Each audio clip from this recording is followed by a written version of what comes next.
കൂടെ ഉണ്ടായിട്ടുണ്ട്. ഇന്ത്യ മുന്നണിയിൽ നായകനായി ഈ രാജ്യം മുഴുവൻ സഞ്ചരിച്ച് പ്രിയപ്പെട്ട രാഹുൽ ഗാന്ധി കേട്ട മനുഷ്യരുണ്ട്.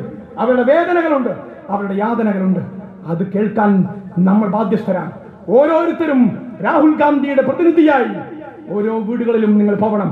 ഓരോരുത്തരും പ്രിയപ്പെട്ട തങ്ങളുടെ നേതൃപരമായ പങ്കുവഹിക്കുന്ന ഈ മുന്നണിയുടെ നേതൃപരമായ പങ്കുവഹിക്കുന്ന നേതാക്കന്മാർ ഓരോ വീടുകളിലും പോകണം. പറയണം അവരോട്, താൽക്കാലിക ലാഭങ്ങൾക്ക് വേണ്ടി ഏതെങ്കിലും മുഖ്യമന്ത്രിയുടെ മകളെ സംരക്ഷിക്കുവാനുള്ള പണിയെടുക്കാൻ ഇഡിക്കും മുഖ്യമന്ത്രിക്കും പ്രധാനമന്ത്രിക്കും അവർക്കിടയിൽ അഡ്ജസ്റ്റ്മെന്റിന്റെ ഭാഗമായി നിന്നു പോകാനല്ല, ഈ രാജ്യത്തെ തിരിച്ചു പിടിക്കുവാൻ ഒരു പോരാട്ടം. ഇന്നലെ മുഖ്യമന്ത്രി പറഞ്ഞത് ഈ രാജ്യത്തെ എല്ലാ പോരാട്ടങ്ങൾക്കും പിറകിൽ നമുക്ക് ഇതിൽ ഇടതുണ്ടെങ്കിലേ ഇന്ത്യയുള്ളൂ എന്നതാണ്.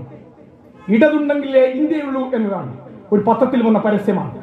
ഇടതുണ്ടെങ്കിലേ ഇന്ത്യയുള്ളൂ എന്ന് പറയാൻ ഇന്ത്യയുണ്ടെങ്കിലേ ഇടതുള്ളൂ, അല്ലെങ്കിൽ